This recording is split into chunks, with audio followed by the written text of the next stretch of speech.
Hi, welcome back to Postbox CAC channel and back to Computer Architecture and Organization series.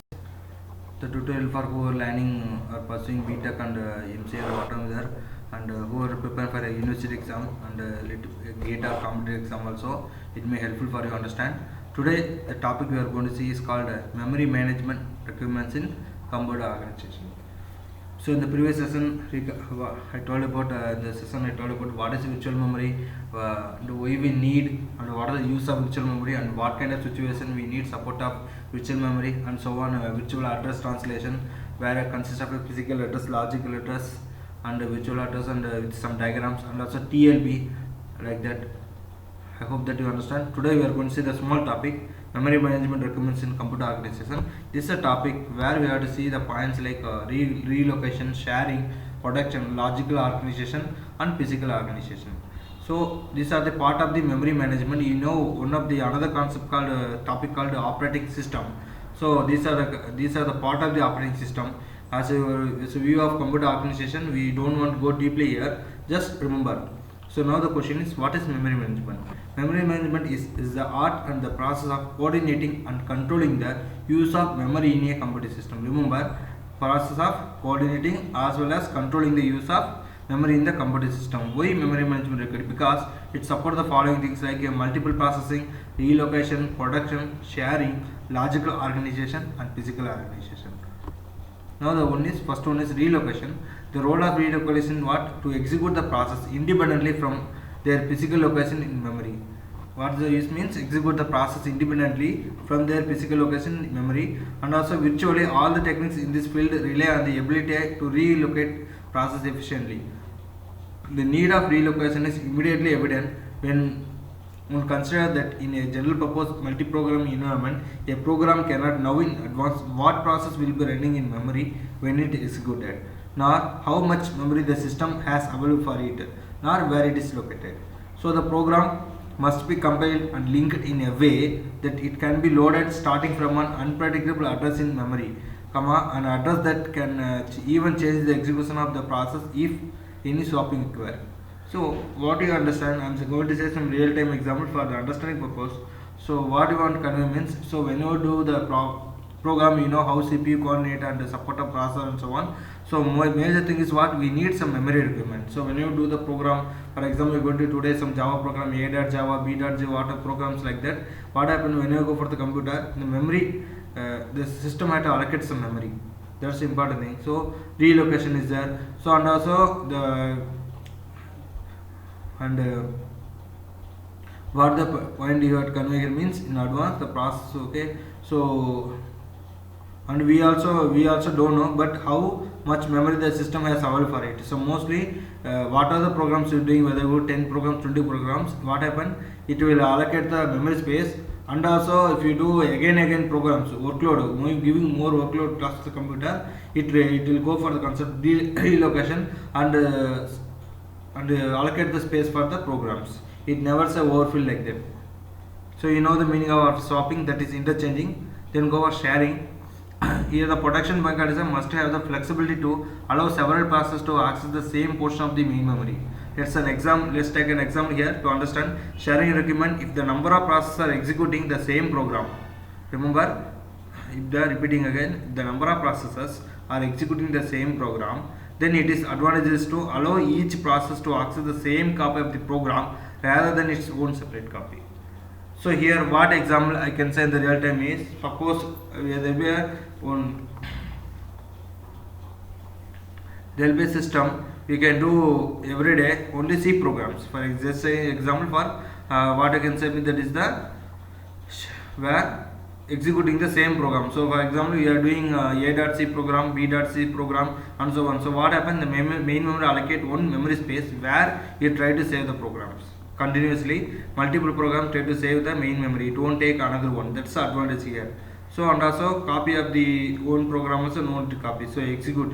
So today we are doing A.C, B.C, tomorrow we are coming and doing D.C, E.C and so on. What are the programs there? It will take some special memory or in the main memory, it allocate and space and share it.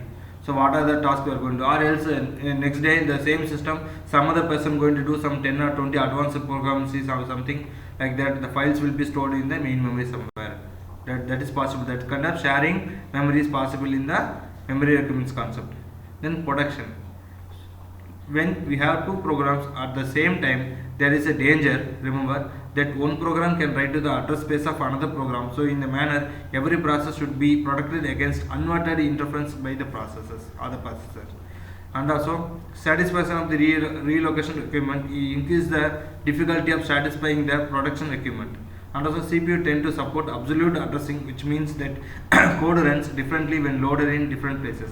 And also this is not possible to check the absolute address at the compile time. Most of the programming languages allow the dynamic calculation of the address at runtime. So here remember what they want to convey. For example, I am saying for understanding purpose, suppose I'm here, I'm doing the program called a.txt. Next day other person coming, he also don't know, but he also doing the a.txt. Then what happened? Both are doing the same file name, but whether write the different content or not a matter. But what happened? That time there will be a problem arise. Production and some problem is which data the computer will save, like that. So for that reason, if you go deeply operating system something, it go for follow the algorithms and also scheduling algorithms and so on. It allocates space, or else at the runtime every time. Suppose today you are having a.txt 10 line and tomorrow another person doing a.txt 20 lines. What are the recently they are doing the file updation, that will be updated. So 20 lines will be updated in the a.txt. So once again, whenever try to view the a.txt file, last updated. What are the last updated? 20 lines will be there. 20 lines document will be in the computer or main computer and saved by the memory here. So like that will be there. Then logical organization here, as user write program in modules with different characteristics, then logical organization can be like instruction models or execute only, data models are either read only or write once, and some models are private, other are public, like that. To effectively deal with the user program, here a logical organization, what happened? The operating system and hardware must support a basic form of module to provide the required production and sharing. So here these are things when you go for deeply about the operating system, you can understand. So you know here what, if you a user, you can write different programs. There will be a logical organization will be there, where it has some format, read and write, operation, everything. To it also whenever deal with the user program, what happen? The operating system hardware support a basic form of module. Some module will be there. It provide required production and sharing also. So production in the sense what are the data we want to keep in the computer, it will be somewhat safe. You should not be go to others unknown persons, like that. That's what you need, a username, password, everything by in the computers, like that.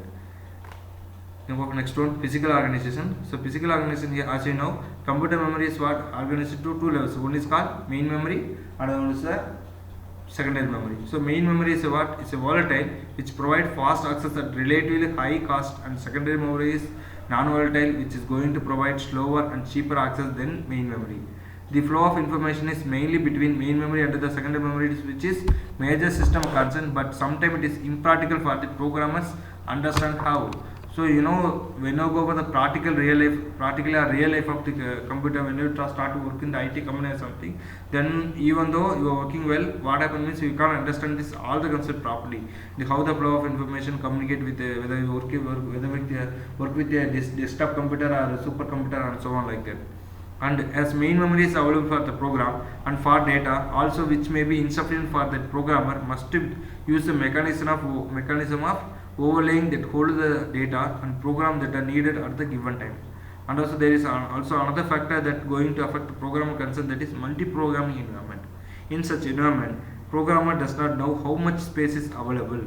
So you know what is multi-programming? I say the real-time example just for understanding purpose. The program does not know how much space. So assume that you can have work called a file called a.txt. What happened means the file consists of a 200 lines program, like that. What happened? You can divide the work, that is a1.txt, a2.txt and a3.txt. So like that you can divide the work and do it properly. That is the do it properly, a1 complete and a2 complete. At last you can communicate all the files and make it as a new file, a.txt. That is a example of multi-programming. So what are the program task? It will divide into several parts, and after that, after completing separately, it will combine to a single part. That's a way of using the multi-programming. So in that such program also involved also programmer don't know about how much space available, whether system consumes 200 MB or 500 MB or 2 GB or whatever there. So whenever the even physical organization, what is the main one, hardware supported one in the operating system, and whether you use a Windows operating system or whatever there. Suppose your RAM size is 4 GB, what happened if not sufficient, let's go for the second device called pen drive or something. There with the help of pen drive you can access the data, store the data and implement it. But these are the things about the physical organization. These are the things about the memory requirements in the computer organization. The question asked in the university like discuss about the memory requirements or what is memory management requirement and explain, or else they give the short write notes about the short notes about the relocation and sharing like that or compare. Okay, so any queries you can follow these social media links like Blogspot, Facebook, LinkedIn, Twitter and so on. Okay, so I hope that you understand something. Thank you for watching this video. Please subscribe, comment and share with your friends. Thank you.